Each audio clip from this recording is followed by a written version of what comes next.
Coucou les filles, alors je reviens pour vous faire une revue sur les produits Bourjois. Donc cette marque je ne la connaissais pas, donc je l'ai découverte quand j'ai acheté les produits. Donc je suis allée à Saint-Lazare dans la boutique Bourjois pour pouvoir découvrir les nouveautés, mais aussi les produits qui sont déjà en boutique depuis quelques temps mais que j'avais envie de tester. Il y a des tops mais aussi des flops. On peut pas, enfin parmi ces 8 produits, je ne peux pas forcément tout aimer. Bon, alors c'est une gamme qui est quand même pas très chère. Ça va de 8 euros jusqu'à 15 euros à peu près. On va commencer tout de suite. Donc, premièrement, je commence avec un top et mon préféré, c'est la CC Crème de Bourjois. Donc en fait tout le monde en parle et c'est pas pour rien parce que vraiment c'est une très bonne crème. Déjà elle lisse enfin la peau. Je trouve qu'on est un petit peu comme photoshopé dès qu'on applique le fond de, enfin, la crème teintée puisque ce n'est pas un fond de teint. Et on n'a pas les inconvénients du fond de teint qui forcément nous donne soit une allure plâtrée, soit la sensation d'avoir un masque sur le visage. Là, pas du tout, c'est comme une crème hydratante, la même sensation qu'une crème hydratante, sauf que c'est un tout petit peu plus épais et opaque. Voilà, donc moi je l'ai pris en teinte beige rosé, donc la teinte 33. Donc en dessous il y a 4 teintes je crois. Ça va de la teinte ivoire à la teinte, je ne me rappelle plus du nom. Mais bon, il n'y a pas énormément de choix en teinte, en termes de teinte, mais c'est une CC crème, donc c'est comme les bébés crèmes, ça s'adapte un petit peu à la teinte de votre visage. C'est pas, encore une fois, c'est pas un fond de teint, c'est une crème teintée. Alors ça lisse bien le visage, c'est anti-fatigue, anti-rougeur et anti-tache. Donc en fait, il y a une couleur blanche à l'intérieur de la crème pour neutraliser les taches que vous pouvez avoir sur le visage. Ensuite le vert pour les rougeurs et ensuite vous avez une couleur orange pour neutraliser aussi les cernes, enfin tous les traits de fatigue en fait. Donc tout ça, ça donne bonne mine. Et bon, par contre, ils disent que ça illumine le teint, mais je suis pas vraiment d'accord parce que, en fait, j'ai testé le fond de teint de chez NARS, qui lui est un fond de teint transparent illuminateur, et celui-là, vraiment, il illumine tellement les zones qu'il faut que, du coup, celui-ci, il est un petit peu, il a un fini un peu plus mat en fait. Voilà. Donc c'est possible de l'utiliser pour tout type de peau. Donc moi j'ai une peau mixte et ça me convient très bien. Bon, par contre, je mets de la poudre un petit peu sur la zone T pour éviter de briller, mais c'est tout quoi. En fait, c'est des petites retouches en journée que je fais habituellement avec les autres produits. Mais c'est vrai que celui-là, il est pas gras, donc du coup, c'est agréable pour les peaux mixtes ou les peaux grasses. Voilà. Ensuite, je vais vous présenter un flop cette fois-ci. Donc, c'est la CC Crème Eye Cream. Alors en fait, ça c'est un anti-cerne tout simplement qui va avec la gamme CC Crème. Donc celui-là, je l'ai pris en teinte 22 beige clair, donc c'est la teinte juste en dessous du beige rosé de ma CC Crème. Bon, déjà, ses points positifs, c'est que quand on l'applique, c'est très fluide, donc du coup c'est très facile à appliquer. C'est assez transparent aussi, c'est pas... En fait, c'est couvrant, c'est ça qui est étonnant, c'est qu'en fait ça cache ce qu'on a envie de cacher, c'est-à-dire nos cernes, mais c'est quand même une base qui est un petit peu transparente, donc c'est très rigolo. Par contre, le bémol à cet anti-cerne, c'est qu'il tient pas. En fait, il se met dans les petites pliures, enfin, dans les ridules et tout, enfin, c'est la catastrophe. À chaque fois, il faut faire des petites retouches en tapotant du doigt comme ça, enfin, c'est pas agréable quoi. C'est-à-dire qu'au bout d'une heure, ça commence déjà à filer dans les coins. Donc ça, franchement, je trouve que c'est pas top pour un anti-cerne. Moi, ce que je recherche surtout dans un anti-cerne, c'est qu'il tienne toute la journée et qu'il marque pas les ridules, parce que dans ces cas-là, ça sert à rien de mettre un anti-cerne, autant ne pas en mettre. Voilà, donc j'ai été vraiment déçue. Je pensais qu'il allait faire le même bon job que la CC Crème et en fait pas du tout. Donc ensuite je vais vous présenter un autre top. Cette fois-ci c'est une poudre libre transparente qui s'appelle Flower Perfection. Donc celle-là elle est vraiment pas mal. Alors en fait il y a une espèce d'opercule qu'on peut tourner. Voilà. Comme ça. Et en fait les trous sont cachés en fait par l'opercule transparente. Quand on a envie de la transporter pardon, dans un sac à main, du coup il n'y a pas la poudre qui se balade partout et ensuite quand on ouvre le couvercle, là c'est la catastrophe. C'est super économique du coup parce qu'on n'en perd pas une miette. Elle est très fine, elle sent la fleur. Alors ça c'est vraiment étonnant, par contre ça sent un peu les chiottes, hein. C'est vrai que l'odeur est pas top, mais ça fait bien son job, ça matifie bien, ça donne un fini un peu flouté, c'est vraiment pas mal. Je vous présente le blush de chez Bourjois. Donc ça c'est la 34 Rose d'Or. Donc en fait c'est une poudre qu'ils ont ressortie pour le printemps, mais en fait elle existait déjà en boutique. Donc déjà quand on l'ouvre, il faut appuyer sur le petit bouton doré là, qui est là. Donc je trouve ça vraiment trop chou. Et ça fait vraiment Barbie quoi, je trouve ça rigolo. Et à l'intérieur on a un petit miroir et on a un petit pinceau. Voilà. Donc en fait le pinceau il est pas mal en fait, il est souple, voilà, il est assez fluffy et il est très doux. Donc en fait il est pas mal aussi parce que, je sais pas si vous voyez, mais il est incurvé. Et donc c'est vraiment pas mal parce que quand on l'applique sur les joues avec le petit pinceau là, et en fait ça s'adapte tout à fait à la forme de nos joues. Donc c'est vraiment rigolo. Et comme ça, ça aussi on peut le transporter dans le sac à main et puis on n'a pas besoin de ramener un gros pinceau qu'on ne sait pas où mettre parce qu'on n'a jamais de place, nous les filles, dans notre sac à main. Bah ouais, c'est comme ça. Ensuite, je vais vous présenter un gros flop, mais alors j'ai halluciné.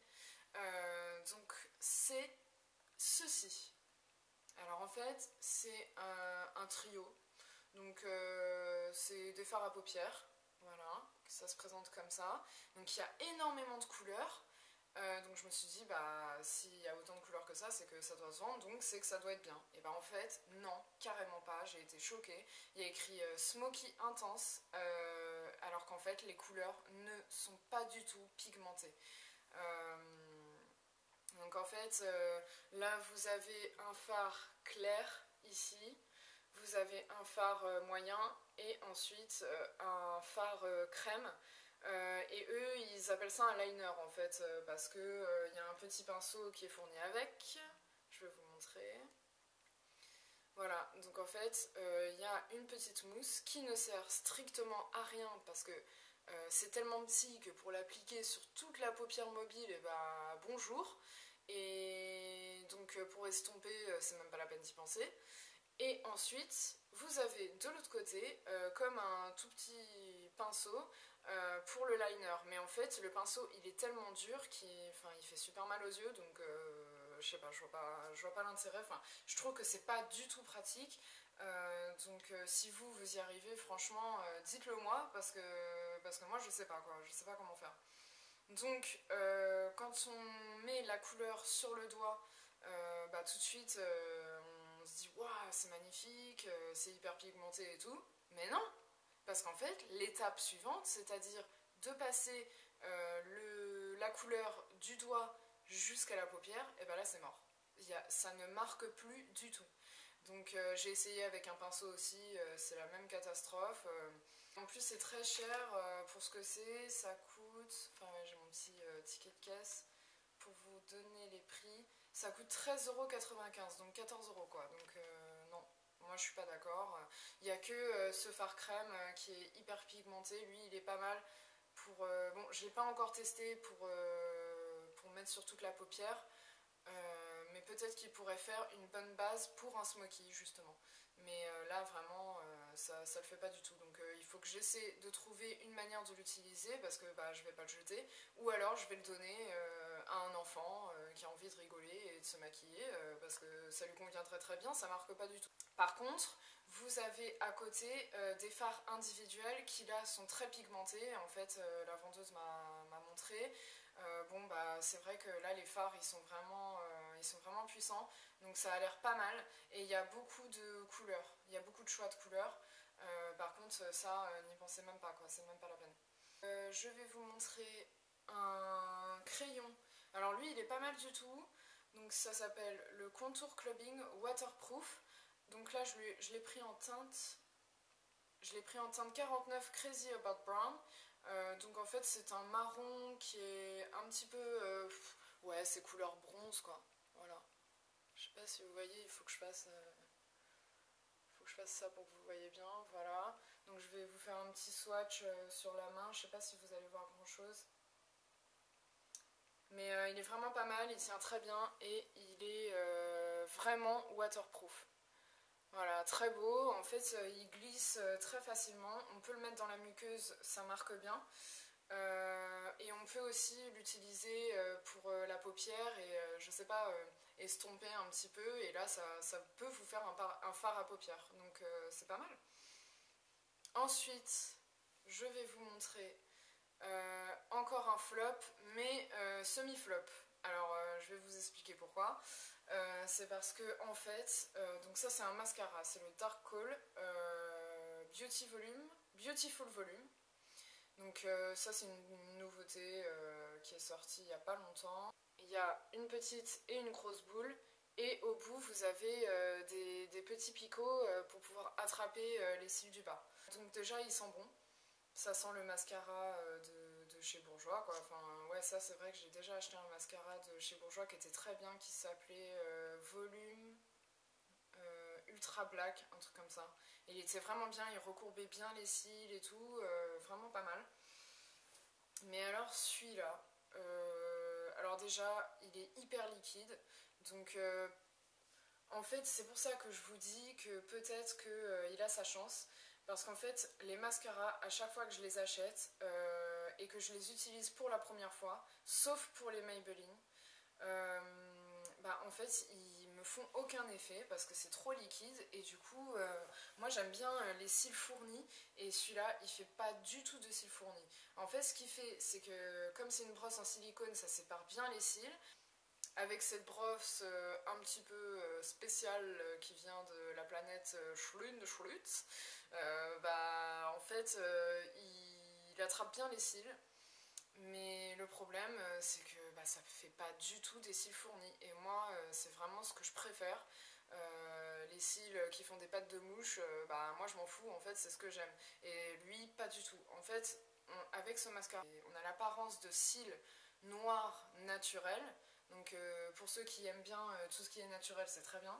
Mais ceux qui aiment bien quand ça fait un petit peu faux cils ou cils de cabaret, là ça fait vraiment pas son job. Donc peut-être que je vais attendre qu'il sèche un petit peu, je vais le laisser un petit peu à l'air libre. Et puis peut-être qu'ensuite il sera mieux par la suite. Ensuite, je vais vous présenter un rouge à lèvres. Donc ça c'est un rouge à lèvres au fini mat. Donc celui-là il s'appelle le rouge édition Velvet. Donc là il y a 10 000 teintes aussi, c'est pareil. Donc il y a des teintes nude, il y a aussi des teintes un peu plus punchy, framboise et tout. Moi j'ai pris un rouge orangé, c'est une petite mousse comme pour les glosses. Donc en fait vous l'appliquez sur les lèvres, donc c'est très très liquide. Donc ça s'applique très facilement. Par contre, le problème, c'est qu'il n'est pas du tout pigmenté. En fait, il faut en mettre je sais pas combien de couches avant que ça donne la couleur réelle qu'il y a dans le flacon, quoi. Déjà que je prends énormément de temps pour me maquiller, mais j'aime bien quand ça va vite, quoi. Et là, si je dois repasser 10 000 fois du rouge à lèvres avant que ça fasse son effet, non, je suis pas d'accord, quoi. Donc par contre, ils disent, je sais pas s'ils disent qu'il est waterproof, mais en tout cas, je peux vous dire qu'il est waterproof, hein. Je vais vous montrer. Là, j'ai fait un swatch tout à l'heure sur ma main. Je l'ai lavé 3 fois. Alors, une fois avec du savon petit Marseillais. Une deuxième fois avec un autre savon un peu plus doux. Et la troisième fois avec carrément du pec citron. Je peux vous dire que ça tient. Donc ça, pour le coup, on ne peut pas lui reprocher ça. Vous aurez du rouge à lèvres toute la soirée, toute la journée et même toute la nuit s'il le faut. Voilà. Par contre, je vous ai pas donné les prix, donc je vais le faire maintenant. Comme ça, c'est fait. Voilà. Et puis je le fais si j'ai envie, voilà, c'est tout, c'est comme ça, voilà, c'est la vie. Donc pour le fond de teint, enfin la CC crème, c'est 10,95 €. Ensuite, pour la poudre Flower Perfection, là c'est 11,95 €, donc il y en a 5 grammes dedans. Ensuite, pour la CC crème pour les yeux, donc l'anti-cerne, c'est 9,95 €. Ensuite, pour le mascara Beautiful Volume, c'est 10,95 €. Pour l'intense Smoky palette qu'il ne faut pas vraiment acheter, ou peut-être pour vos enfants, hein. Donc là, c'est 13,95 €. Ensuite, pour le fard à joues qui est vraiment sympa, celui-ci est à 12,60 €. Ensuite, pour le rouge à lèvres, c'est 13,50 €. Et le crayon, 8 €. Voilà. De toute façon, je vais vous remettre en barre d'infos toutes les références des produits que je vous ai cités. Et puis, on se retrouve très vite pour une prochaine vidéo. Je vous fais plein de gros bisous. Ciao, ciao!